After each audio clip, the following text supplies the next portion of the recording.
এই গল্পটা শুধু প্রেমের না, এই গল্পটা এমন এক মানুষের যে শহরের আলো ছেড়ে নিজের মনকে ও গ্রামকে বেছে নিয়েছিল। একটা নদী ছিল, নাম তার প্রবাহিনী। নদীটা খুব বড় না, কিন্তু খুব গভীর। এই নদীর ধারেই ছিল শান্তিপুর গ্রাম। গ্রামটা ছোট, কিন্তু মানুষের মন ছিল বড়। ভোর হলে মোরগ ডাকত, সন্ধে হলে প্রদীপ জ্বলত, আর রাত হলে গল্পে ভরে উঠত প্রতিটা উঠোন। এই গ্রামেই থাকত সমরেশ। বয়স তার 25-এর কাছাকাছি। খুব সাধারণ ছেলে, কিন্তু চোখে ছিল অনেক স্বপ্ন। ছোটবেলায় বাবাকে হারিয়েছিল, মাই ছিল তার সব। সমরেশ পড়াশোনা শেষ করে গ্রামেই থেকে গেল। শহরে যেতে পারত, কিন্তু সে চায়নি। তার মনে হতো এই মাটির সঙ্গে তার একটা অদ্ভুত টান আছে। একই গ্রামে থাকত রাধা। রাধা ছিল শান্ত স্বভাবের মেয়ে। বেশি কথা বলতো না, কিন্তু চোখে চোখ রাখলে মনে হতো সে অনেক কথা বলতে পারে। রাধা গ্রামের স্কুলে পড়াতো, বাচ্চারা তাকে খুব ভালোবাসত। সমরেশ আর রাধার পরিচয় ছোটবেলা থেকে। তারা একসঙ্গে নদীতে পা ভিজিয়েছে, আম কুড়িয়েছে, বৃষ্টিতে ভিজেছে। কিন্তু বয়স বাড়ার সঙ্গে সঙ্গে তাদের বন্ধুত্বটা বদলাতে শুরু করল, নাম না দেওয়া এক অনুভূতিতে। একদিন গ্রামের নদীতে হঠাৎ বড় বন্যা এলো। ঘর ভাঙল, মাঠ ডুবে গেল, সবাই ভয় পেয়ে গেল। সেই রাতে সমরেশ আর রাধা একসঙ্গে মানুষদের সাহায্য করল। কেউ খাবার আনল, কেউ বাচ্চাদের আগলে রাখল। সেই রাতে রাধা প্রথমবার বলল, সমরেশ, মানুষ একা কিছুই না, একসঙ্গে থাকলেই সব কিছুই করা সম্ভব। সমরেশ কিছু বলেনি। সে সেদিনই বুঝেছিল এই মেয়েটা শুধু বন্ধু না, তার থেকেও বেশি। দিন যেতে লাগল। গ্রামের মানুষ চাইছিল সমরেশ শহরে গিয়ে কাজ করুক। বলল, গ্রামে থেকে কোনো ভবিষ্যৎ নেই। সমরেশ দ্বিধায় পড়ে গেল। সে জানত শহরে গেলে টাকা হবে, সম্মান হবে, কিন্তু গ্রাম, রাধা, তার মা। এক সন্ধ্যায় সে নদীর ধারে বসেছিল। রাধা এসে পাশে বসল।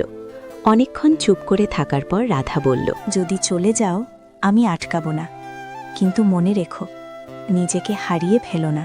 এই কথাটা সমরেশের মনে গেঁথে গেল। কয়েকদিন পর সমরেশ শহরে গেল। কাজ পেল, ব্যস্ত হয়ে পড়ল। শুরুতে সব ঠিক ছিল, কিন্তু ধীরে ধীরে তার মনে হতে লাগল সে যেন নিজের সঙ্গে বিশ্বাসঘাতকতা করছে। শহরের আলো ঝলমলে, কিন্তু মনটা অন্ধকার।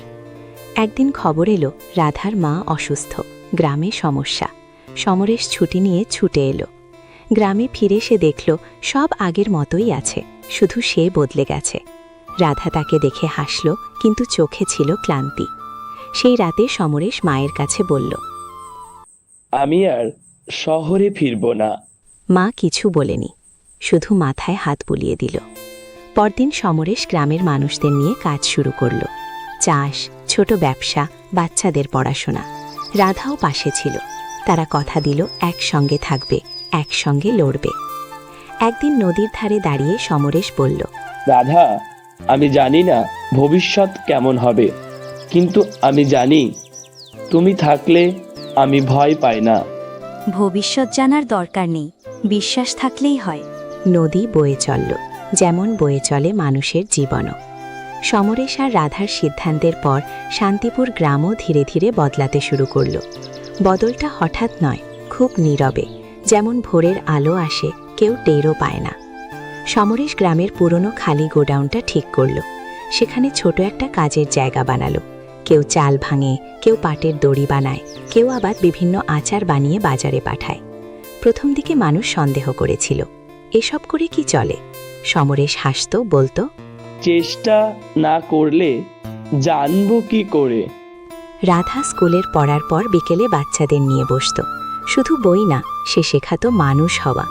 নদী কেন বাঁচাতে হয়, গাছ কেন কাটা যায় না, আর একে অপরের পাশে দাঁড়ানো কেন জরুরি, এসব কথা সে গল্পের মতো করে বলতো।